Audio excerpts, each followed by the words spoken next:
Hey everyone, welcome to the Interview Expert Podcast. I'm your host, Owen Murray, a corporate and candidate interview coach, podcaster, and people insights expert to support any business hire the right talent. Thanks to each and every one of you who come back to listen, learn, and grow. This podcast is where hiring managers from diverse backgrounds share their insights to support you on your interview journey. Join us as we explore strategies and real-world experiences to help you ace your next interview and land your dream job.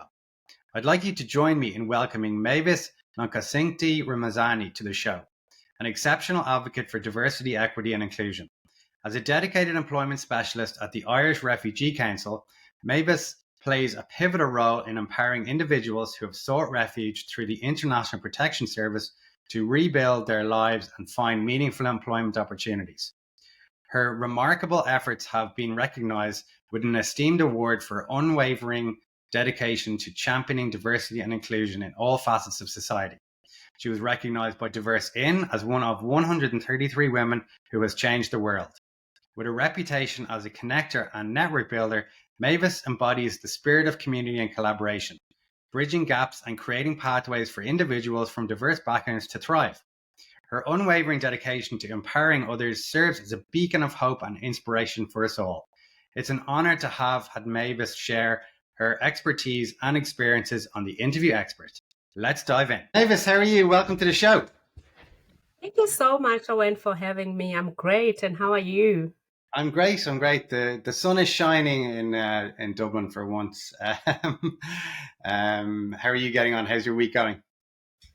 Well, I'm so happy to see the sun. I think the sun changes our mood. And actually, that's something I always say to my clients as well, that at the start of any interview, if you're stuck for an icebreaker or something to talk about, everyone has the weather in common. So it's I think it's something that the Irish are obsessed with as well. So especially if you have an Irish interviewer, it's always a good icebreaker to talk about the weather, right? Yeah, right. It is. For the audience, can you tell us a little bit about yourself and what you do? Okay, my name is Mavis Ramazani. I am the employment officer for the Irish Refugee Council. I specialize in supporting international protection applicants, refugees, and temporary beneficiaries of temporary protection here in Ireland. That's my area of work, supporting individuals and young people at working age back into employment, from preparing their CVs to mock interviews to supporting them set up in relevant work platforms. Yeah. Very good. And how long have you been doing that for, Mavis? 4 years now. Wow. Okay. And I noticed on your LinkedIn profile that you won an award for diversity, equity, and inclusion. Could you tell me a bit more about that? Well, I'm very active as an employment officer, but also as an advocate of everyone who's coming through the international protection process, talking about and creating awareness, the barriers that we face in gaining employment in Ireland. And I got that award from the recognition of my work, from the different public speaking, creating awareness with businesses and different teams, and supporting individuals to actually find the confidence, find the employment. Yeah, I believe the award came from the amount of work that I put in, to create that awareness, to say that here in Ireland is changing. We are diverse. We need opportunities. There's been a culture that's been there, and their systems and their policies which do not allow everyone to thrive, but they can. So my role is to create that awareness and make the connections and build the networks. So that's how I believe I got awarded and recognized, by Diverse In twice, in 2022 and in 2023 as well. Right. And could you give me sort of an example maybe of someone you have supported and helped find work? I've supported a few individuals. Mm-hmm. We piloted refugee employment program, which I started with. Deloitte was the first employer to start the refugee development program, where an employer focuses a program that will be specifically, recruiting the individuals that I support, individuals who are here in Ireland through the international protection process. As we know that it's very challenging when you go into the normal routes. We started with Deloitte, the Refugee Development Program, and it was over a period of 12 months. I recruited for Deloitte successfully. And because this was a successful program, which Deloitte put out very good public awareness, in different social medias, particularly on LinkedIn, then EY as well came on board with the same refugee development program to open their doors, to give individuals an opportunity. They contacted me and I identify according to their requirements from the talent pool on my database of individuals who meet their requirement. And that has been going now for 3 years with EY. And last year, Pfizer, came on board as well. So those are the programs that I have successfully manage to support individuals back into employment, linking, the two, the talent pool that I have together with the employers, because you need that someone to open the door for you, to give you an opportunity. You can have the experience and the expertise, but if individuals who are in companies who are hiring, don't take the initiative, it becomes harder. But you know what? It's been quite a success in terms of engaging with businesses and them coming on board. Yeah, to name a few, of Fantastic. course. So Yeah. say that again. Sorry, Mavis. Oh, I say that's to name a few. There's been other successes through upskilling programs where individuals take up like programs, cybersecurity on completion. They get into the cybersecurity field. Last year, I collaborated with TechFinder. TechFinder offers cybersecurity, customer service courses, and when the individuals completed, they support them into finding securing sustainable employment. Fantastic. So, you essentially support someone, who has come through the international protection process, Mm, and then you give them support around interviews, and then open the door to places like EY, Pfizer, and Deloitte. Right? right. Amazing. I would. Do you find your work quite rewarding, Mavis? It is because it impacts the most vulnerable of our society, and they have so much that they bring on board, like from low skill to highly skilled. What they need is that person to look into their CV, give advice, boost the confidence, and making sure that they meet the requirement of the labor market here in Ireland. And once an individual is reminded of who they are, they thrive on their own. You see, they have that CV that meet the requirements. They know the right path. They have their employment path that they can follow. And for me, it's very rewarding when I receive even the WhatsApp, oh, Mavis, I got into employment. I received the interview. It's very rewarding, I will say. Yeah, the impact, it's you can see it from day one. You meet with the individuals, giving them that hope that, you know what, we're going to walk through the employment path together. Yeah. Absolutely, and we all know how challenging that can be, right? And Mm. I think I can relate to what you're saying there, Mavis. As from my career in recruitment, that was the best thing I really loved about it was, finding someone work and getting a job is an important part of life and can Yeah. have effect on your personal life as well. Yeah. And that's what I found most rewarding, that that day where you offer the person the job and they're exceptionally happy. Their life it does change from then on in, right?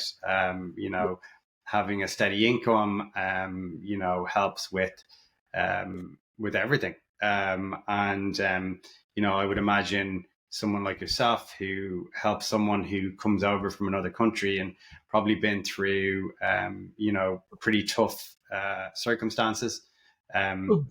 to go through an interview process, after being through those circumstances, will be even more challenging, Yes. which I would imagine is even more rewarding for yourself. So I say well done to you, Mavis, on what you do. And we've had many conversations in the past, me and you, Mm. and I know you invited me into LinkedIn, as well, to speak to refugees also. Mm. I think what you're doing is brilliant, and I'm not surprised. You've won awards for what you do as well. Yeah. So well done. And we're talking about sort of, I suppose, there's a passion there, right? So why are you passionate about what you do, Mavis? I'm passionate because I myself came to the international protection process. I came here with my own experience from my country of origin. I found it very difficult to secure employment, but I have a personality, I have the skills, I have the courage to step out. Mm-hmm. I'm good at advocating for myself and others and finding out information. So there are characteristics, qualities, and skills that I have myself, which supported me through the international protection process, finding employment.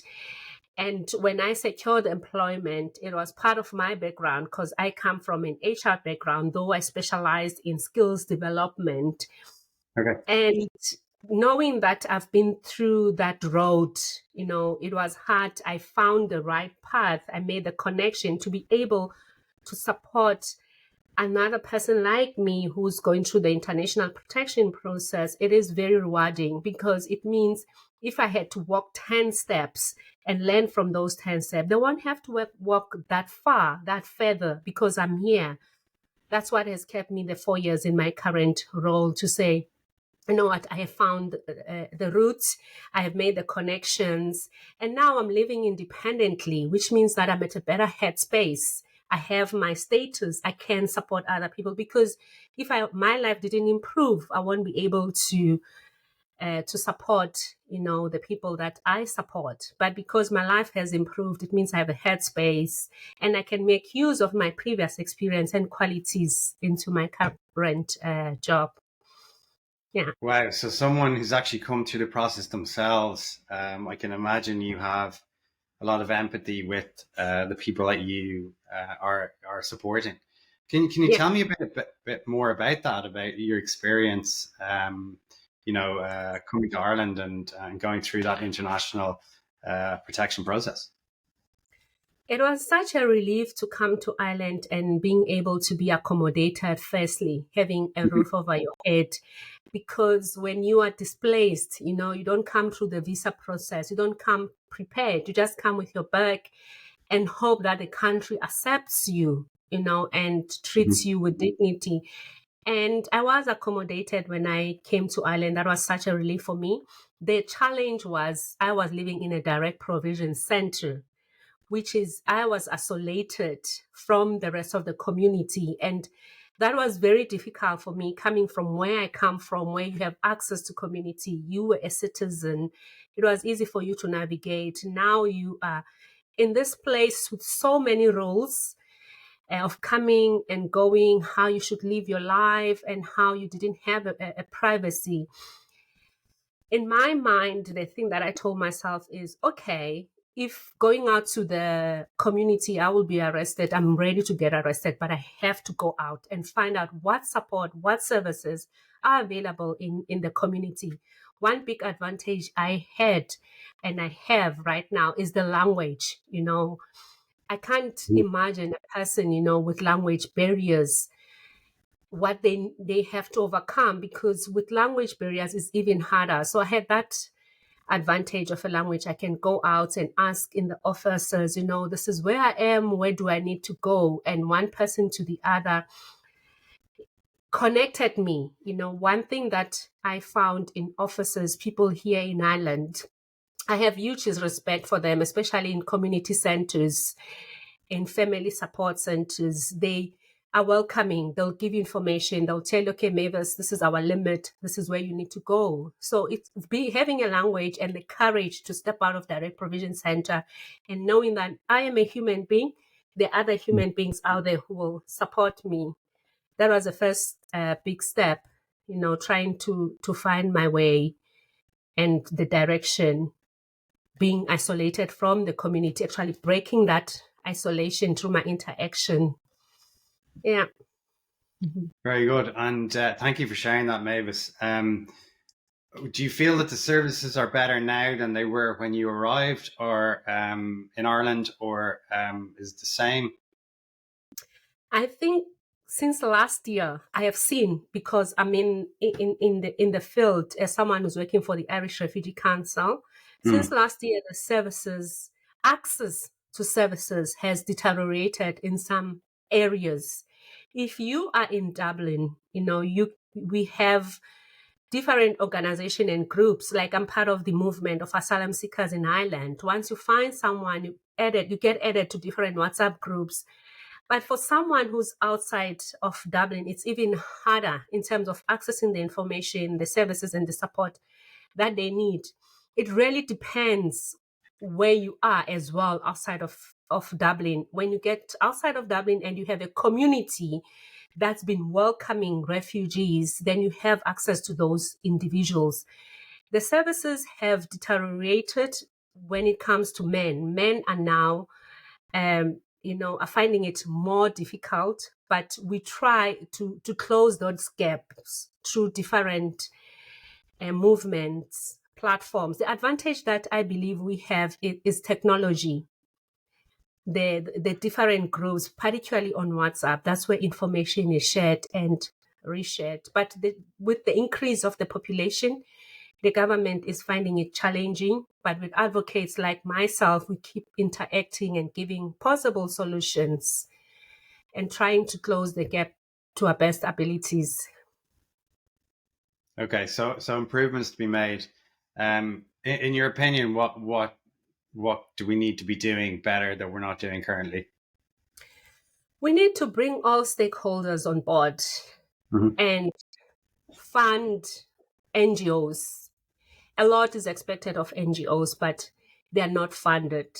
Fund the NGOs, bring all stakeholders. When I mean like individuals like yourselves, individuals like me, and other organizations like the LEO, for instance, what services are available in the LEO that people, the local enterprise offers that people can access. And all of us, I'm sure we've had challenges that we can share to say, you know what, these are the challenges that the people we are supporting are experiencing, and these are the gaps that I believe you can close. Like in my work, for instance, I'm the employment officer. At the same time, I have a lot of, responsibilities. I reach out to companies for expertise, like CV writing, for instance. If I have 50 people that I'm supporting, I can only support 10. Then I know I have experts that volunteer their time I can refer people to. So the government needs that kind of structure, and the government can't do it on their own.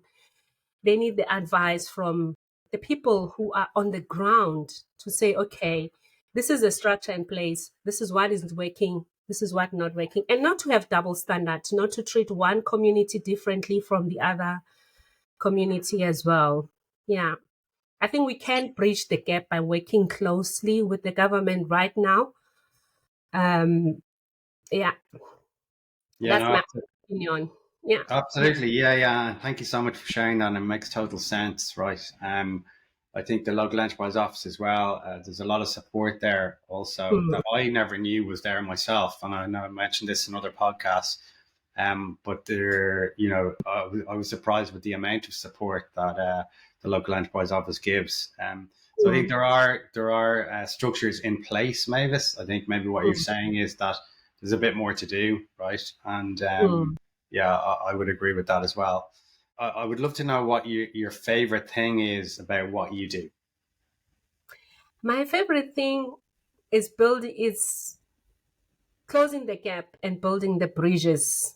That's my favorite part of my work. When I say closing the gap, is the more I interact with individuals, find the challenges and go out there and find the solutions, it close that knowledge gap that Mhm. I might have as, the main person. And building bridges is collaborating with different individuals and organization in my work that support individuals back into employment, finding sustainable development. And lastly, creating awareness about policy challenges, system challenges that were working before but are not working for us now. Like, for instance, lack of qualification, certain qualification recognition, Mhm. and strict requirements of, like for instance, the apprenticeship. Someone has to have a STEM 4, for instance, in order to be part of an apprentices here in Ireland. But people have a right to work. Now, creating that awareness and trying to address those barriers. We've had success, now that people have a right to work since 2018, and since 2022, individuals who are in the international protection process can apply for driving license. So we've seen progress when people interact, talk, and build those bridges. Yeah, absolutely. And I think like in Ireland, and I think you probably relate to this, Mavis, as well. Sometimes it's who you know. So someone like yourself who makes that, bridges that gap, and opens, people up to the Irish network. And that's probably the one piece of advice I would give anyone, who is in Ireland and is quite new to Ireland, is to try to build that network as much as you can, because it Mm. really is, that, we have that type of culture here, right? Yeah. I think, I don't know, Irish people tend to be, I would say, natural networkers. We always like to, even in a pub or at a party situation, we always try to connect you to someone. We're like, oh, you're related to, or are you related to this person, or do you know this person? So that's probably one thing I would advise anyone to do, and it sounds like you're doing that. Mm. Um, what's the most difficult part of being an employment specialist for the Refugee Council of Ireland, Mavis? The most difficult part, like you said, the culture here in Ireland is who you Mm. know and Mhm. how do you become part of networks that are important for my work that can help me progress. It's been hard. I started earlier on when I just arrived in Ireland to build the relationships. So that's the most challenging part, is having someone give you, or knowing someone who can give you an opportunity to be in rooms where I wouldn't been able to without knowing Owen, for instance, being given the platform to say, Mavis is here, I'm the employment officer for the Irish Refugee Council. We have refugees here in Ireland, they need employment, and these are the skills and expertise that individuals have. So that culture is good, but it can be challenging when you're not from Ireland. Absolutely. And, you touched on something there as well, that it's about making the companies aware of the Mm. skill sets that, are available, right? And, Yeah. very highly skilled individuals, Hmm. who will be, excellent in, specific roles in these businesses. Yeah. So, there is a piece there, around raising that awareness and making sure that, especially recruitment companies, and in-house recruitment teams are aware of these skill sets that are out there, Yeah. and to broaden their search when they're looking for candidates as well. I would imagine that, when you're supporting these individuals, that the LinkedIn profile and the CV is quite Mm. important to get right. Would I be correct Yeah. in saying Yes, you are correct. LinkedIn is one of the platforms that actually got me connected as well, besides, going physically and meeting people. when I started my role, we had COVID-19 and I went completely remote. So being on LinkedIn, active, making sure that my profile was speaking to my work, I saw the positive change in my own career. And now I'm encouraging more of the people that I work with, set up your profile, set it up correctly. Last week I was in LinkedIn and I got training from Wayne, one of the social impact managers in LinkedIn. He trained us on using LinkedIn, which is great now. There are more features and a lot of employers, more than 60,000 employers are on LinkedIn. So yeah, it's great to have that knowledge and be able to support people to get set up. Yeah. Absolutely. And from someone who worked at LinkedIn before and looking at your profile, Mavis, it's clear that you've been through training on your profile because it's excellent. Thank you. Thank you.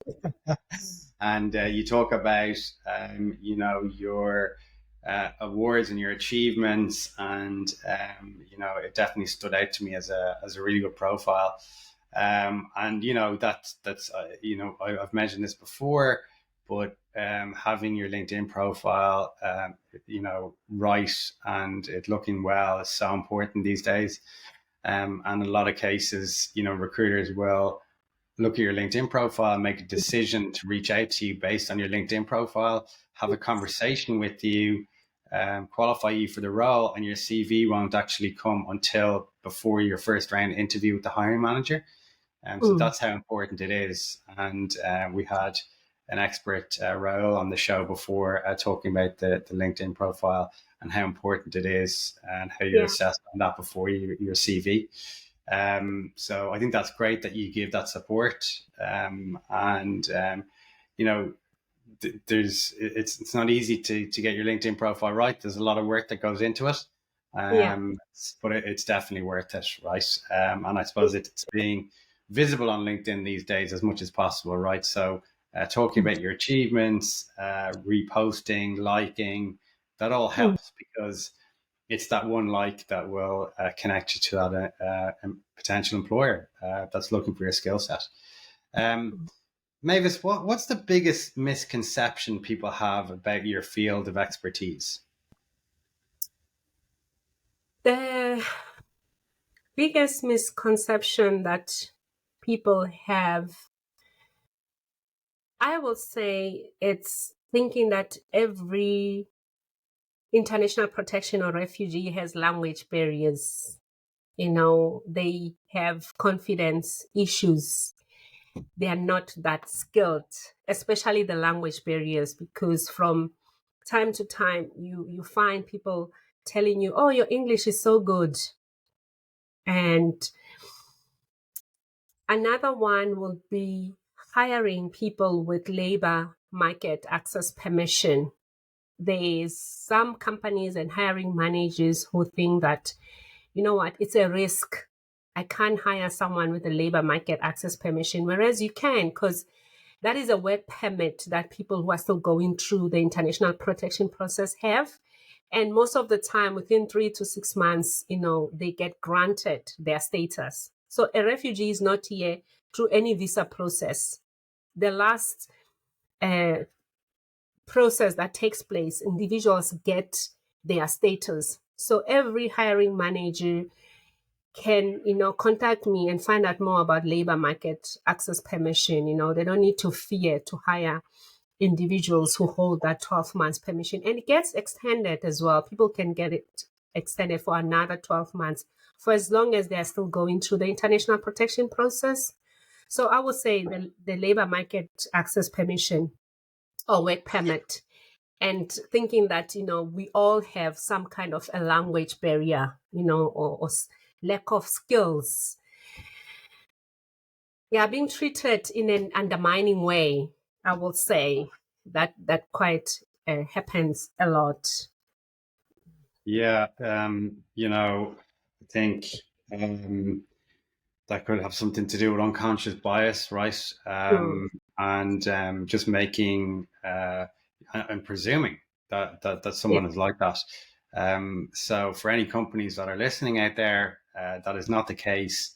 Yeah. I think companies need to have maybe more of an open mind, when they consider, someone that has come through this system, right? Thank you for sharing that, and that doesn't surprise me on what you said there as well, Mavis. Mm. Um, um, what is your top tip for anyone looking for a job right now, Mavis? Um, my top tip would be, while you're looking for a job, volunteer. Through volunteering, that's where as well you get to meet people, to network, to understand more about the Irish labor market. That's where I started. I started volunteering as well. And you are able to build the relationships that will take you a long way in your employment, journey. So volunteering will be my tip for today, that individuals go for it. Find a company, work with individual, volunteer your time. It's going to be worth it. Mhm. Great tip, Mavis. Yeah, and it's definitely linked to networking, right, as well. Yeah. Such an effective way, Mm. and it kind of links back to what we talked about in Ireland as well. Just making sure, and that's anywhere really, not just Ireland. Like it is, no matter where you are, the stronger the network you have, the more of a chance you're giving yourself of, securing a job and getting an interview. Um, any book or podcast recommendations, Mavis? um, the podcast that I'm recommending actually are your podcasts, because Okay, great. Thank you. so local and people can relate towards. And the books, mostly for me personally, the books that I am listening to are motivational books, empowering books. So if you have someone that you look up to, continue following that person. Like right now, I'm reading Michelle Obama, Yeah. Overcoming, and she's one of my favorite authors. And I'm also reading another book on, building the life that you want, that Oprah Winfrey co-authored. I also believe that representation matters. So when it comes to book, if you read books of people like you, that matters a lot as well. So it usually depends on the individuals themselves, but podcasts are very, very important that they are local. So Mhm. that is, something that you can relate to. You can take the tips that will help you succeed, in particularly here in Ireland. Yeah. Absolutely. Some great tips there as well. And yeah, Michelle Obama's book is amazing. I've read it It myself. is. It is. Yeah, it's exceptionally good. Um, Mavis, where can my listeners find you? My listeners can find me on our website at the Irish Refugee Council.